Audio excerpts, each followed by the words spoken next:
Duhawe raporo nshya na Pi Core Team yerekana imbaraga za Pi Network, ibijyanye na Solar Hoster, ibijyanye na Pi Sign-in na Pi Verify n'icyo bisobanuye muri Pi Browser. Uyu munsi rero tugiye kubirebera hamwe dusobanura iyo raporo nshya ya Pi Today mwaka wa 2026 yasohowe na Pi Core Team.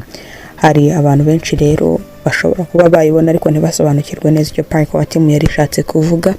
Tugiye kurebera hamwe ibijyanye no gusubiza bibaza bati ese niki cyabaye kuri uyu munsi wa Pi Today umwaka wa 2026, niki se iyi Solar Host izanye, Pi Sign-in ndetse na Pi Verify bivuze iki, kuki Pi Core Team ivuga ko ibi bizongera utility ya Pi ndetse bikanayigeza kure hashoboka bitagarukiye muri Pi Browser. Reka tubirebere hamwe muri iki kiganiro mu buryo bworoshye. Pi Today umwaka wa 2026 Ecosystem Quest ni Pi Today nyine yabaye muri uyu mwaka wa 2026, yabaye kuva ku itariki ya 28 Kamena kugeza ku itariki 13 Nyakanga mu mwaka wa 2026. Kuba taza amezi ya Kinyarwanda, Kamena n'ukwezi kwa gatandatu cyangwa se June, hanyuma Nyakanga n'ukwezi kwa karindwi cyangwa se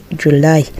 Icyari kigamijwe rero mu gukora uyu munsi wa Pi Today cyari gutanga indi information cyangwa se ubusobanuro ku bijyanye n'ibyo Pi Core Team imaze kongera muri iyi projet bitandukanye n'abibwiraga ko byari gutanga badge gusa. Intego nyamukuru yari gufasha abapiyoniye kumenya neza ecosystem na Pi ukigenda yegereza service nshya abapiyoniye uko iminsi igenda itambuka. Abarenga miliyoni 2 n'abantu 560 batangiye quest, muri bo abarenga miliyoni 1 n'abantu 780 barangije intambwe zose maze bahabwa special edition badge. Ibi byerekana ko community ya Pi ikomeje gukura kandi abantu bafite ubushake bwo gukoresha ecosystem. Twavuzemo ijambo Solar Hoster. Niki ni kimwe mu bintu bikomeye byatangajwe na Pi Core Team, harimo ni Solar Hoster. No kuvuga ngo iyi Solar Hoster ni uburyo bushya butuma aba developer bashobora gukora application ikorewe kuri mudasobwa y'umuntu. Ntabwo biba bikenewe irindi koranabuhanga iryo ari ryo ryose, bifashisha mudasobwa y'umuntu maze iyi Solar Hoster igafasha buri mu developer wese wa wundi nyine ushobora gukora application kuba yakikorera application kuri mudasobwa we. Ntibigabanya ibijyari kugenda nyine mu gihe bari barimo bakoresha izindi technique za blockchain gusa mu bijyanye no kubaka izo application, ahubwo byoroshya hafi 1/2 umwanya byari kuza gutwara. Ntabwo bigarukira gusa kuri blockchain mu kubyubaka, ahubwo ibi bishobora gukoreshwa mu bijyanye na artificial intelligence AI, local AI agent, distributed computing n'ibindi bikorwa byinshi bitandukanye. Hanyuma kandi Pi Core Team yavuze ko aba developer bamaze gukora application zirenga 110 bifashishije iyi Solar Hoster. Ibi bivuze ko ecosystem ya Pi itangiye kugira application nyinshi kandi zizabyazwa umusaruro. Twavuzemo kandi Pi Sign-in. Niki? Iyi Pi Sign-in ni uburyo bushya bwo kwinjira mu ma website cyangwa se application hakoreshejwe Pi account yawe. Muzi neza ko buri muntu aba yarakoreshejwe KYC cyangwa se know your customer, nkuko usanzwe rero bimenyereye ko ukoresha Google mu kwinjira, winjira nyine ukoresheje Google login cyangwa se Apple login. Mu gihe kiri imbere ushobora kuzajya winjira mu ma website ukakanda kuri continue with Pi ugahita winjira. Ibi bigafasha Pi Network kugera no hanze ya Pi Browser. Mu mikoreshereze yayo bizongera umutekano ndetse n'abashoramari bashobora gushora imari muri blockchain bashobora kwiyongera kubera ko iyi Pi iba ifite umutekano kurenza na Google twari tumaze kuvuga haruguru. Google winjira ukoresheje email, ariko Pi muzi ko baba bafite byinshi bishoboka, harimo nk'igikumwe cy'umuntu cyangwa se fingerprint, hakazamo kandi face verification, hakazamo n'indi myirondoro ijyanye na identity information. Byose hamwe bikaba bishobora kuba byafasha nyine mu kubungabunga umutekano. Havuzwemo kandi Pi Verify. Niki Pi Verify ni service nshya ifasha companies gukora KYC. Ni kuvuga ngo mu gihe cyose ufite abantu ushaka kugenzura kumenya mu buryo bwimbitse, ushobora gukoresha iyi Pi Verify. Iyo company ifite ikibazo rero cy'abayikoresha ba fake cyangwa se bafite fake account cyangwa se ama account adasobanutse, bashobora gukoresha Pi Verify. Ikintu gikomeye nuko company ikoresha Pi Verify yishyura hakoreshejwe Pi.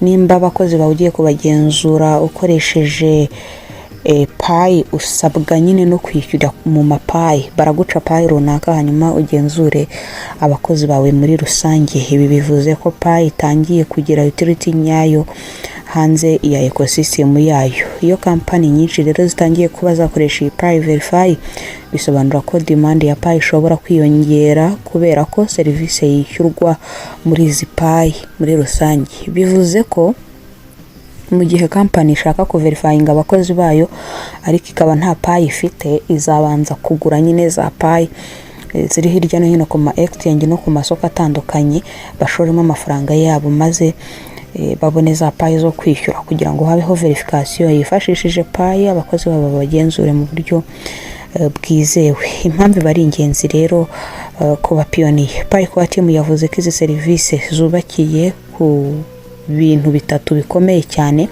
aho bagaragajemo computer, bagaragazamo ubwenge buhangano cyangwa se AI, bongera kugaragazamo kandi identity. Ibi bivuze ko Pi ntabwo ishaka kuba cryptocurrency gusa, ahubwo irashaka kuba infrastructure cyangwa se igikorwa remezo gikoreshwa n'abandi ba developer ndetse na company.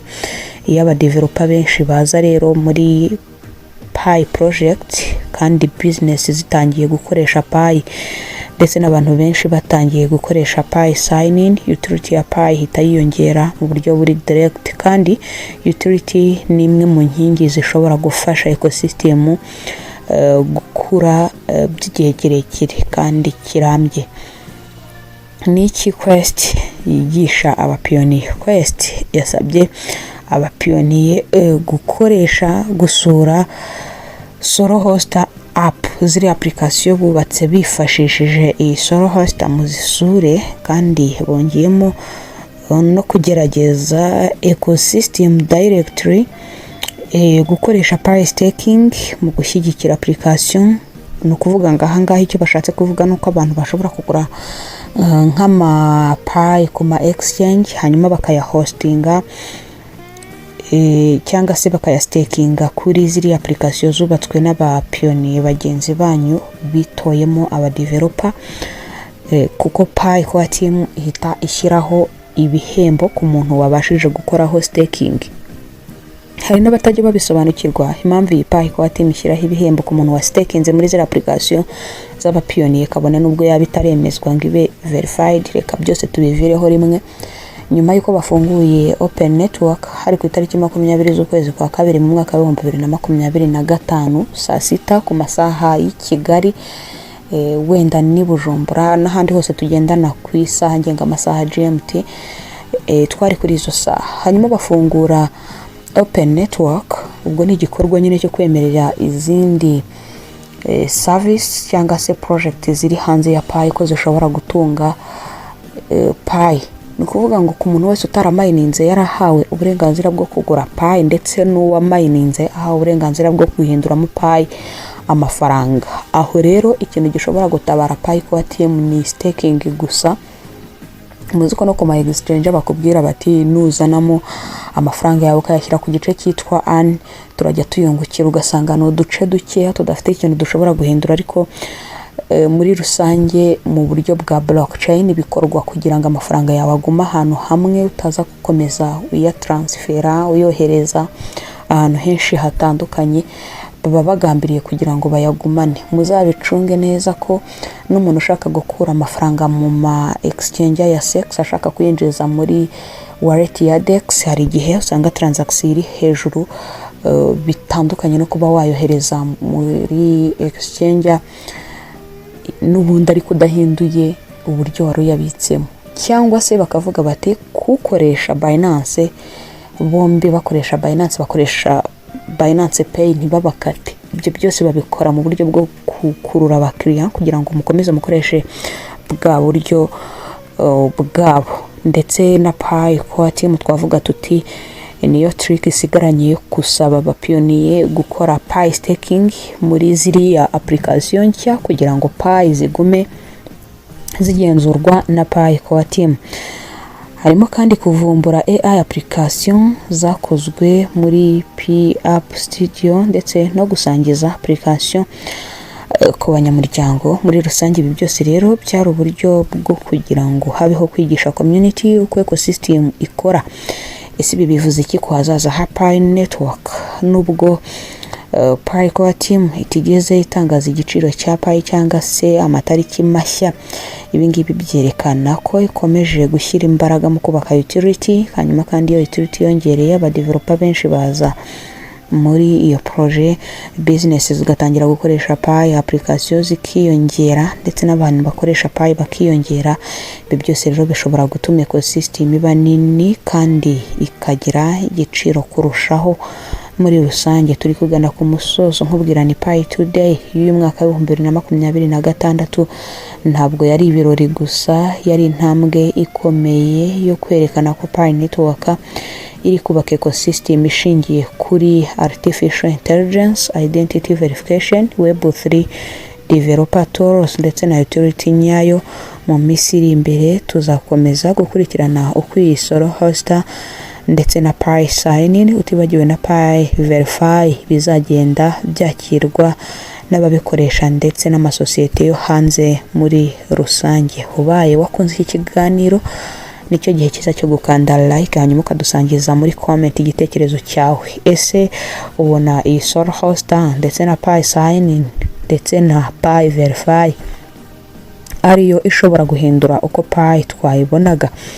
Reka duhurire muri comment, hanyuma ndakwibutsa gukanda subscribe kugira ngo utazajya ucikwa n'andi makuru turushaho kukugezaho agaruka kuri Pi Network, kuri updating nshya kuri blockchain technology ndetse na web3 ecosystem. Twatangiye tuvuga Pi Today kubera ko habaho Pi Day ebyiri. Habaho Pi Day ya mbere iba ku itariki 14 z'ukwezi kwa gatatu, hakabaho n'indi nyine iba ku itariki 28 z'ukwezi kwa gatandatu. Nuko dusoje ikiganiro, ngushimira wowe twabanye muri iki kiganiro, wakoze cyane kutwumva. Imana ikurinde.